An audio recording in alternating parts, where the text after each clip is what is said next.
नमस्कार प्रिय छात्रों।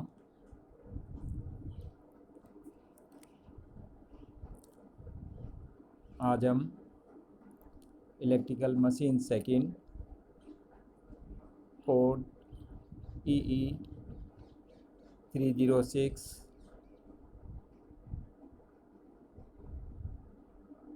टॉपिक यूनिट इंडक्शन मोटर में स्टार्टिंग टॉर्क की स्टडी करेंगे।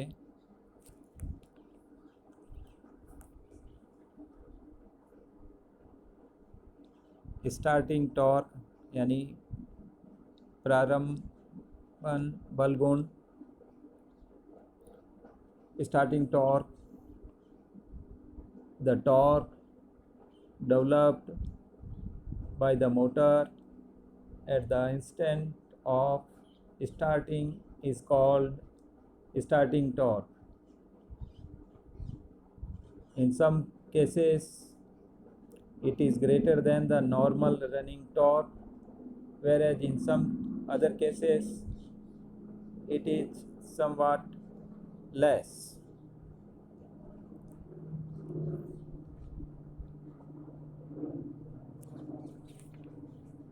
माना कि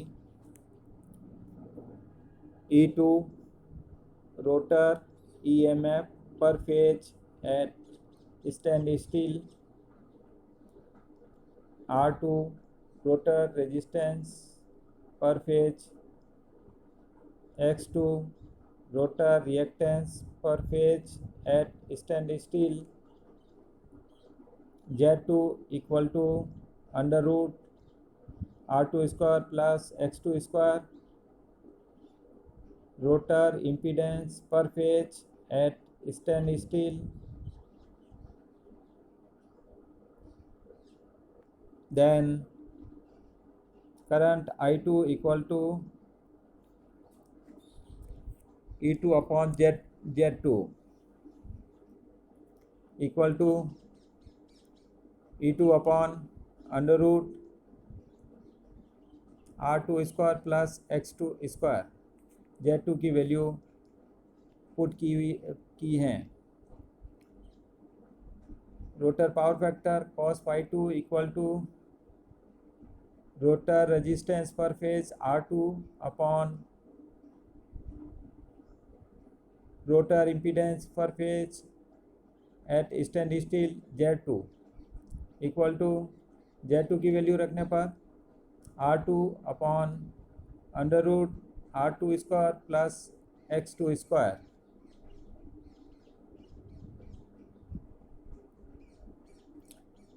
स्टार्टिंग टॉर्क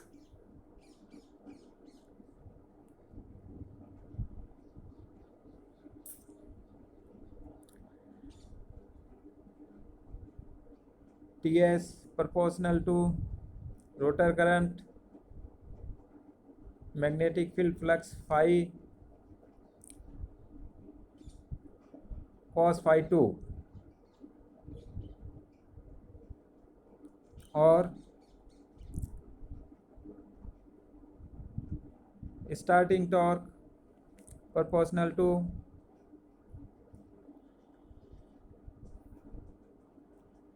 I2 की वैल्यू रखने पर और cos phi 2 की वैल्यू रखने पर starting torque proportional to E2 upon R2 square under root R2 square plus X2 square into flux phi into R2 upon under root R2 square plus X2 square.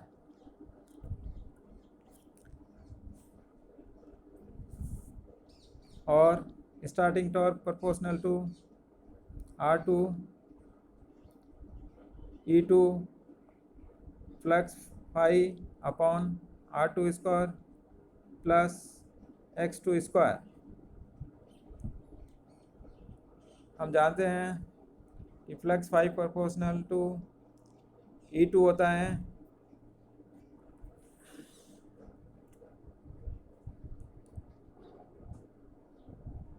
तो starting torque proportional to R2 E2 square upon R2 square plus X2 square हो जाएगा।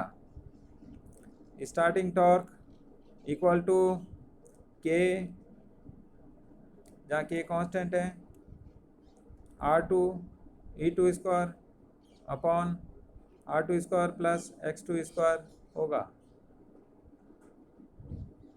अब यदि supply voltage V स्थिर है तो flux phi स्थिर रहेगा, इसलिए E2 भी स्थिर रहेगा क्योंकि flux phi proportional to E2 है। अतः starting torque TS proportional R2 upon R2 square plus X2 square.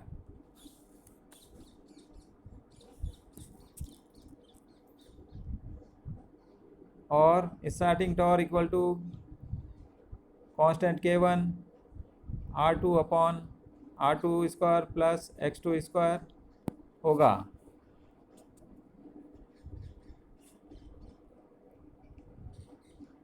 क्योंकि स्टार्टिंग के समय रोटर की आवृत्ति सप्लाई आवृत्ति के तुल्य होती है, यानी F dash equal to F होती है, जिससे X2 equal to 2 pi FL rotor resistance R2 की अपेक्षा बहुत अधिक होता है।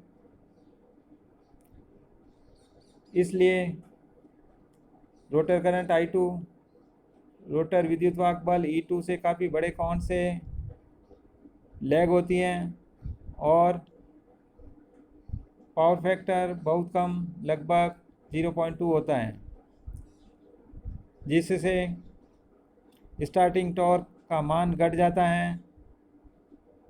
पावर फैक्टर का मान R का मान बढ़ाकर या X2 का मान घटाकर बढ़ाया जा सकता है। X2 का मान रोटर का कम नहीं किया जा सकता, परंतु रोटर रेजिस्टेंस R2 का मान रोटर के सीरीज परिपथ में अतिरिक्त प्रतिरोध स्टार्टिंग के समय लगाकर बढ़ाया जा सकता है। R2 के बढ़ने पर I2 का मान स्टार्टिंग के समय कम हो जाता है, परंतु टॉर्क की वृद्धि के लिए cos phi2 का मान काफ़ी बढ़ जाता है और I2 की कमी का समायोजन कर देता है। रोटर में उच्च प्रतिरोध की बार्स का प्रयोग करके भी R2 का मान बढ़ाया जा सकता है।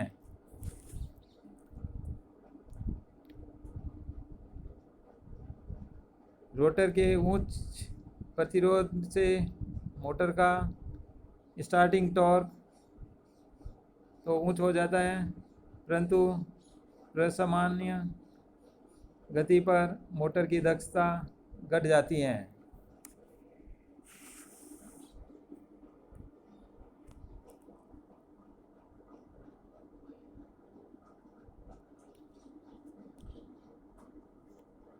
Starting torque of a squirrel cage motor. The resistance of a squirrel cage rotor is fixed and is small as compared to its reactance, which is very large, especially at the start, because at standstill the supply frequency is equal to the frequency of the rotor current. Hence, the starting current I2 of the rotor, though very large in magnitude, lags by a very large angle behind E2, with the result that the starting torque per ampere is very poor. It is roughly 1.5 times the full load torque, although the starting current is 5 to 7 times the full load current.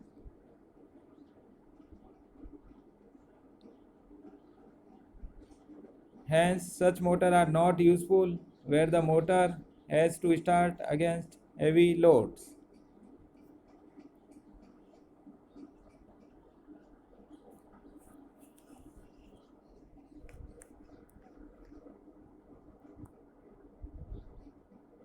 अधिकतम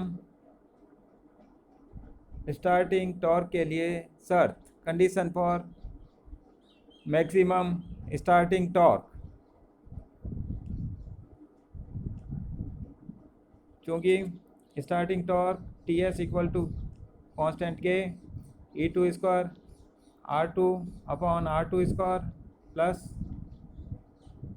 x two square होता है, और अधिकतम starting torque के लिए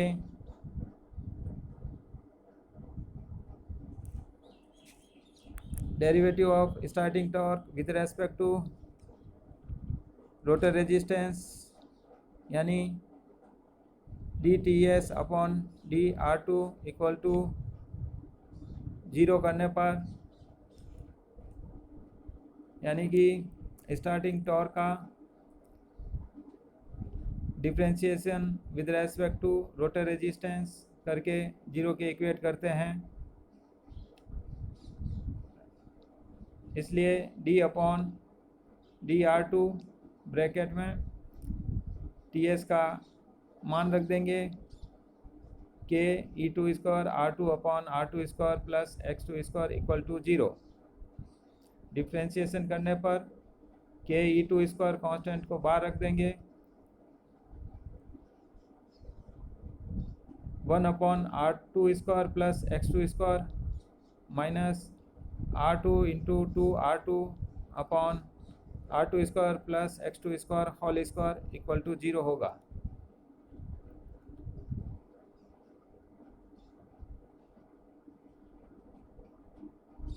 या 1 upon R two square plus X two square equal to 2 R two square upon R two square plus X two square whole square.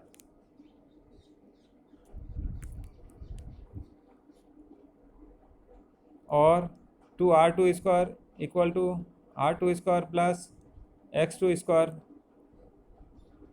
होगा, R two square equal to X two square और R two equal to X two. अतः maximum starting torque के लिए rotor resistance rotor reactance के बराबर होना चाहिए। Maximum starting torque के लिए ये शर्त हैं।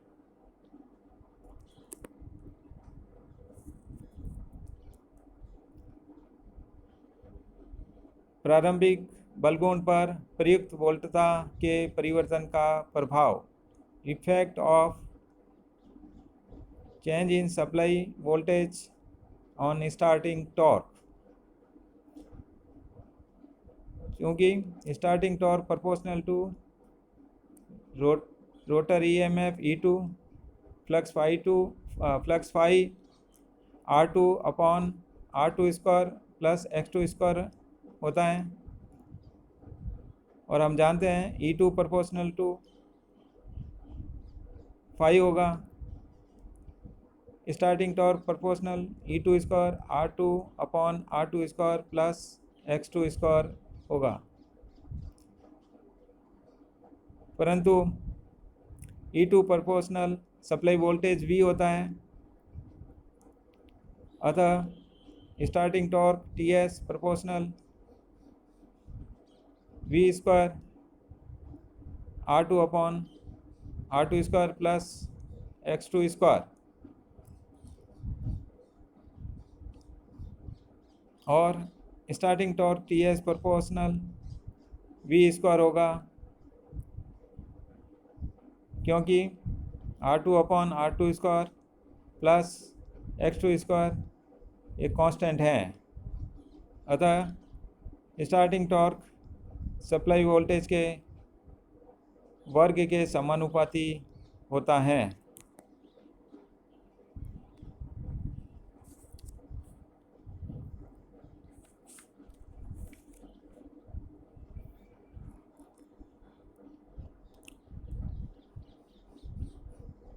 Thank you.